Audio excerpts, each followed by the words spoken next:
how to add Wix Store Reviews and ratings. In order to have that, just head over right here to your apps and enter your art market right here, right there. So from there, while it's loading, just wait for this, and then once it's done, you can head over and then just use the search bar.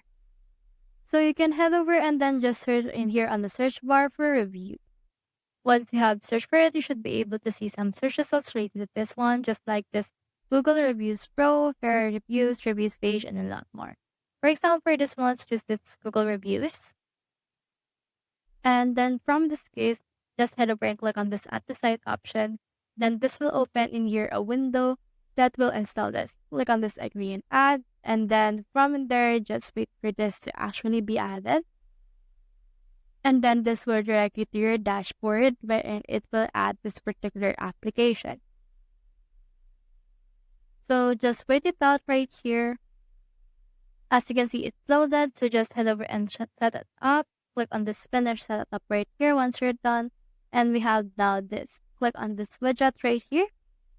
And then you just need to make this visible to your site. And we have in here a widget data and a lot more.